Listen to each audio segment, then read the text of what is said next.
Okay, so this lesson is on observation and inferences. So, scientific thinking isn't just for scientists, and I'm going to keep saying this over and over again. It's for everyday people like us.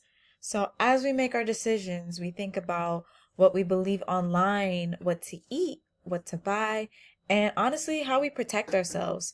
All of these things come into play, and we definitely need observation and inferences to keep ourselves safe.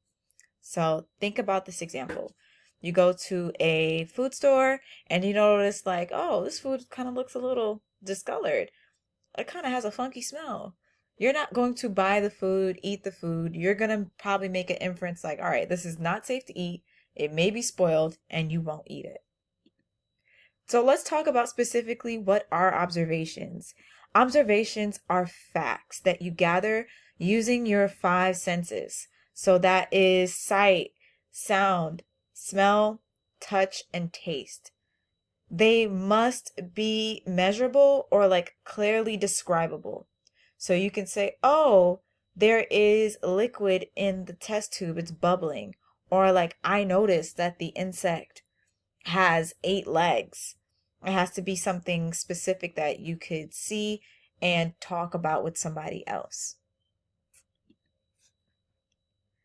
Let's continue talking about what is an inference. So, an inference is sort of similar to like a conclusion or an explanation based upon what you observed. Inferences go beyond facts. It's more like you're making an educated guess. So, for example, you can observe that the ground is wet, and then you're going to automatically start making inferences to yourself that, oh, snap, it rained last night. So I want you to think to yourself, how is an inference different from an observation? And can two people make different inferences from the same observation? So why does this even matter in science? So there's different things that we're going to talk about. The first one is accuracy. The next one is precision. And then there's a mix of both, and then there's neither. So when you are accurate, you tend to hit like the bullseye each time. So the goal of the target is the middle. But when you're precise, you go for the same thing multiple times. So as you can see in the precision diagram, it didn't hit the bullseye, but they roughly got in this dark blue area each time. That is precise. So accurate, I want you to think of being correct, and precision, I want you to think of being able to do it multiple times in a row and get a similar result. So observations helps us gather accurate data. Inferences helps us form a hypothesis or a good example, and then helps us form explanations. By mixing them, you can sometimes lead to bias or an incorrect conclusion.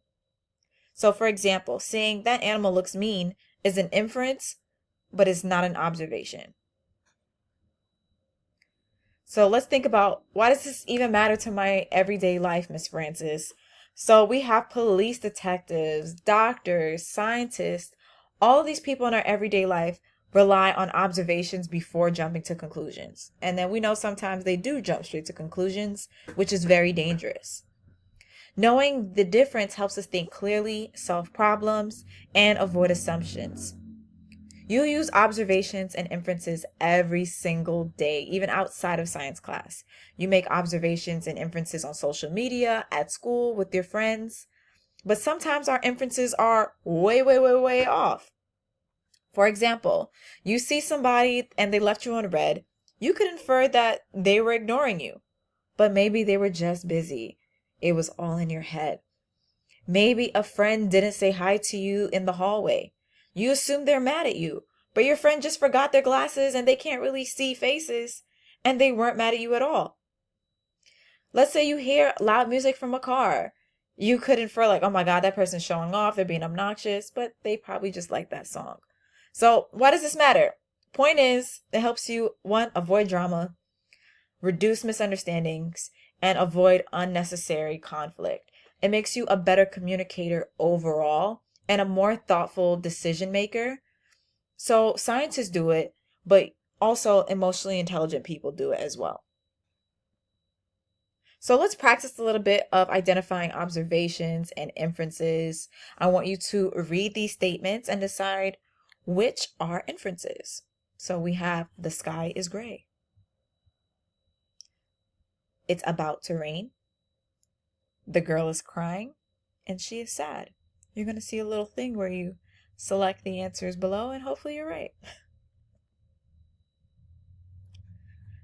Let's take a look at this one here. Based on this image, you're going to fill out the answers in the interactive video. I don't know what to call it. What can you directly observe from this image? And what might you infer based on these observations? All right, that's all I have for this video.